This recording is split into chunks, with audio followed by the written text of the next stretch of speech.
आप याद होगा बापूजी किसी एक वीडियो में बताए थे कि उन्होंने 1000 साल वेट किए, 700 साल तक वेट किए करीब, वो सिर्फ धरती के ऊपर कहाँ वो अवतरण करेंगे।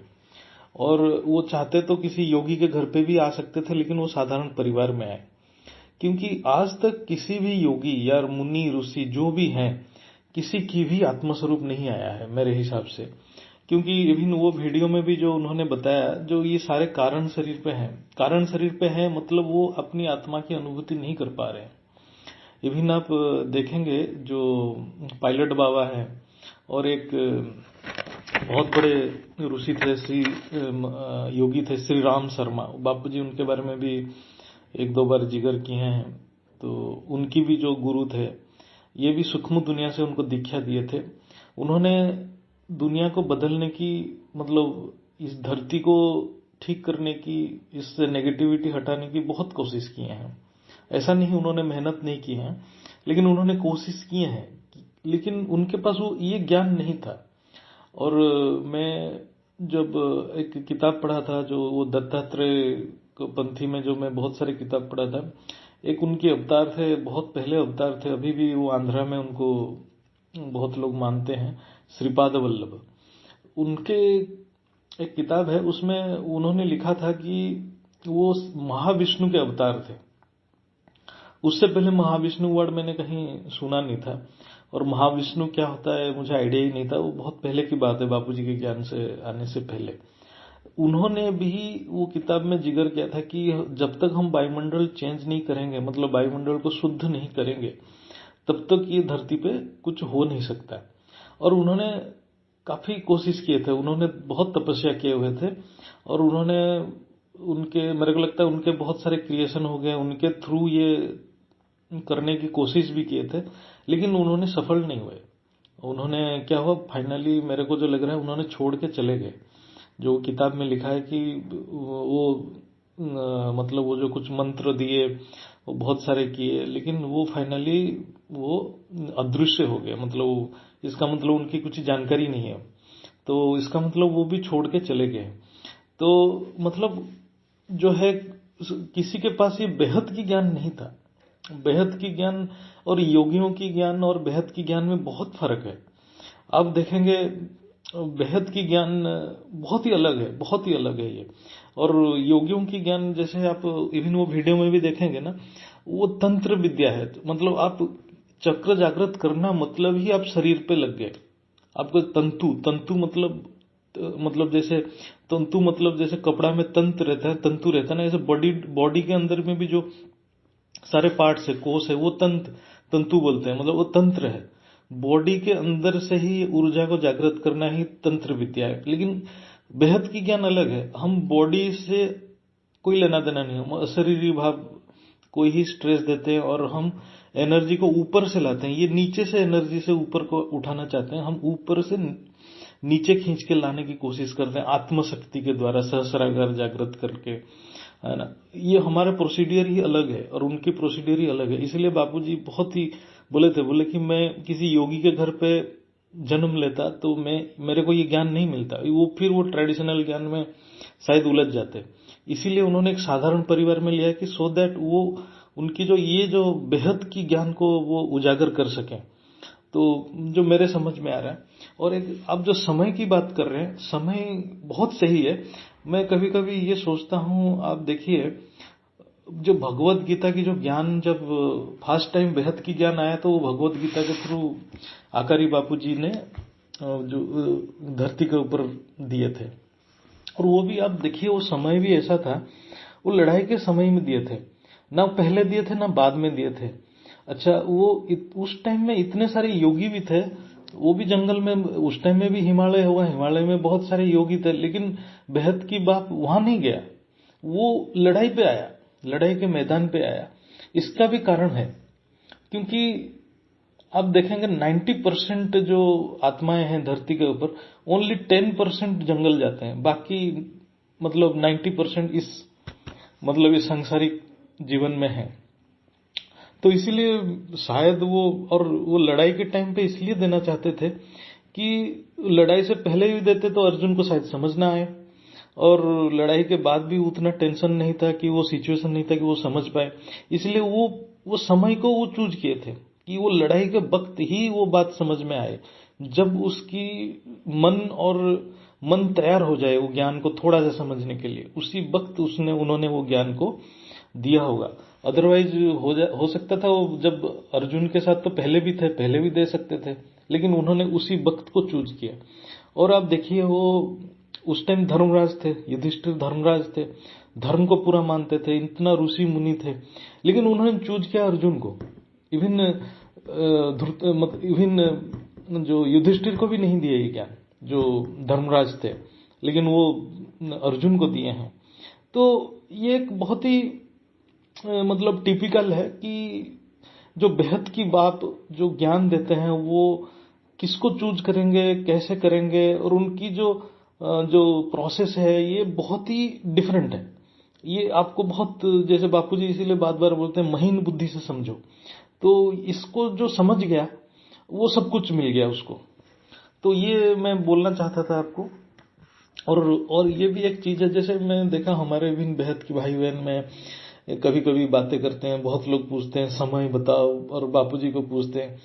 मैं आपको एक बात बताऊं, जैसे ही हम समय को फिक्स कर देते हैं ना, हम काल के चपेटे में आ जाते हैं और काल उसकी मजा लेता है, मतलब हम समय के कंट्रोल में आ गए।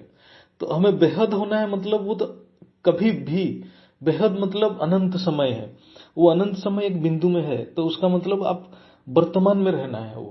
वो हम जैसे ही बोलते हैं कि ये 2 महीने में हो जाएगा, बहुत लोग ऐसे बातें करते हैं, मैं कभी कभी उनको उत्तर देना भी मुश्किल हो जाता है। मैं कभी कभी सोचता हूँ इधर उनको ज्ञान समझ में नहीं आ रहा है या वो प्रोसेस को समझ नहीं पा रहे हैं, इसलिए वो समय की बातें करते हैं। समय मतलब काल की बातें करना है, काल की ऊपर जाना है। काल की ऊपर जब जाओगे तो वो इन्फानेट है, वो तो अभी भी हो सकता है, उसमें कोई मतलब मतलब कोई गुंजाइश ही नहीं होना चाहिए, मतलब उसमें कोई मतलब क्या बोलते हैं उसको, अनबिलीव नहीं करना चाहिए।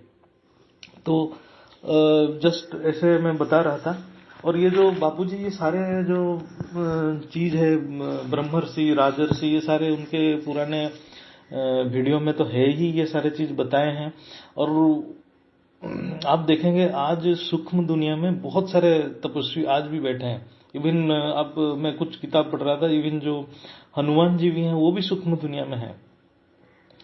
और ये जो तपस्या की बातें करते हैं, ये बापूजी ने भी एक वीडियो में बताया था। तपस्या मतलब तप मतलब टेम्परेचर, मतलब आप क्या करते हैं, कोई भी बंदा जबरदस्ती मतलब अपने सेंस ऑर्गन्स को कंट्रोल कर लेता है, फोर्सफुली कंट्रोल कर लेता है, तो उसका बॉडी टेम्परेचर जो अंदर की अग्नि तत्व बहुत बढ़ जाता है।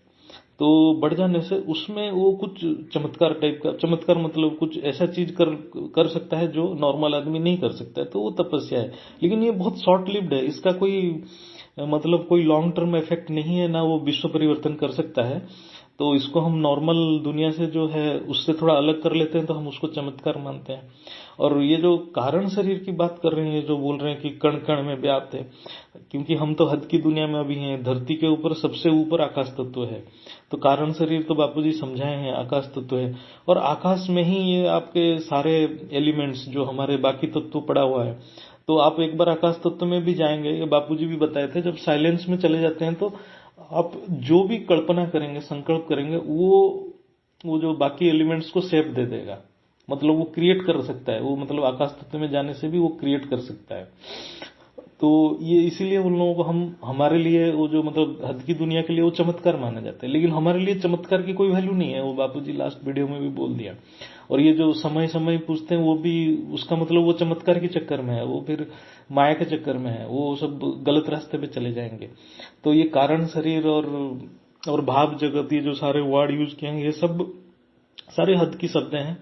और ये जो मुनि ऋषि जो हैं जितने भी हैं, वो मतलब आज तक उन्होंने कोशिश तो बहुत किए हैं, लेकिन उनके ना ज्ञान इमर्ज हुआ, ना उनके, मेरे को लगता है वो उस लेवल के आत्मा भी नहीं थे।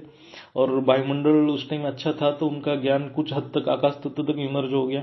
और ये बापूजी बोले भी हैं कि आकाश तत्व तक जाने से हम लोग उनको ज्ञानी मान लेते हैं, और उस शरीर में रहते तो उनको भगवान करके पूजा कर लेते हैं। इसलिए आज के टाइम में इतने सारे भगवान बन चुके हैं कि उसका कोई लिमिट नहीं है। लेकिन ये ज्ञान बहुत डिफरेंट है, बापूजी का जो बेहद का ज्ञान मेरे को लगता है कि ये यूनिक है। और जैसे जैसे ये ब्रह्म मुहूर्त की बात करते, मैं कभी कभी एक्सपीरियंस, मतलब मेरा अपना अनुभव है, अब जिस मुहूर्त, जिस सेकंड में आप ब्रह्म के साथ कनेक्ट हो गए, वो ब्रह्म मुहूर्त है। हाँ, ये बात सही है कि हम दिन भर काम में बिजी रहते हैं, तो हमारा मन वहाँ कनेक्ट नहीं हो पाता। लेकिन वो सुबह का टाइम 4 से 6 बजे, नहीं तो किसी को रात को 11 से 12 बजे, 12 से 1 बजे थोड़ा मन शांत रहता है, तो उस टाइम हम कनेक्ट होते हैं। लेकिन जो हमारे ज्ञान तो दूसरे ही है, तो इसमें बापूजी बोल रहे हैं हर वक्त कनेक्ट रहना पड़ेगा। ये एक थोड़ा मेहनत वाला चीज है, यही पुरुषार्थ है, जो कनेक्शन करके रहना ही है। पुरुषार्थ भी नहीं है, जैसे हम बापूजी से बहुत प्यार करेंगे तो वो नेचुरल हो जाना चाहिए, और होता भी है। तो मेरे हिसाब से ब्रह्म मुहूर्त वही है, जब हम ब्रह्म से, मतलब हमारे क्रिएटर से कनेक्ट हो गए, तो ये ब्रह्म मुहूर्त है। और जैसे हमारा तो किसी से एनर्जी लेना नहीं, एक ही बेहद की बाप से ही एनर्जी लेना है, उससे ही प्यार करना है।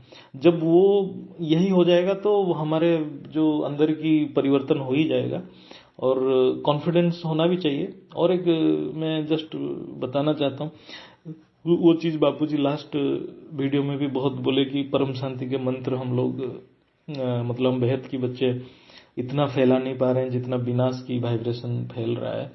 एक्चुअली है कि क्या, कि जो बेहद की बच्चा है उसके अंदर एक सोच होनी चाहिए कि सारे चीज की रेस्पॉन्सिबिलिटी लेना चाहिए।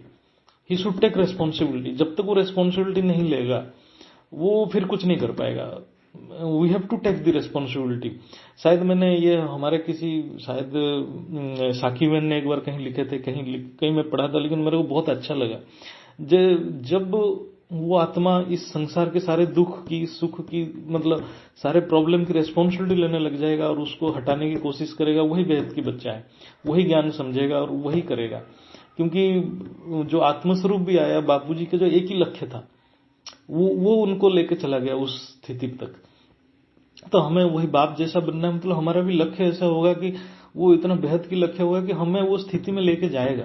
और हम ऐसे सोचेंगे कि नहीं, दिन भर बैठ के तपस्या करेंगे, जंगल में जाएंगे, तो फिर वो कोई स्थिति नहीं आएगा। फिर वो सूक्ष्म शरीर, नहीं तो कारण शरीर में बैठ के हम उधर ही हिमालय में बैठेंगे, कहीं बैठेंगे, हिमालय तो पहाड़ की नाम है, नहीं तो दूसरा किसी पहाड़ में बैठ के करेंगे। तो बापूजी के ज्ञान तो बहुत ही अनमोल है, और ये तो हम किस्मत वाले हैं कि बापूजी के ज्ञान सुन सकें और ये समझ सकें।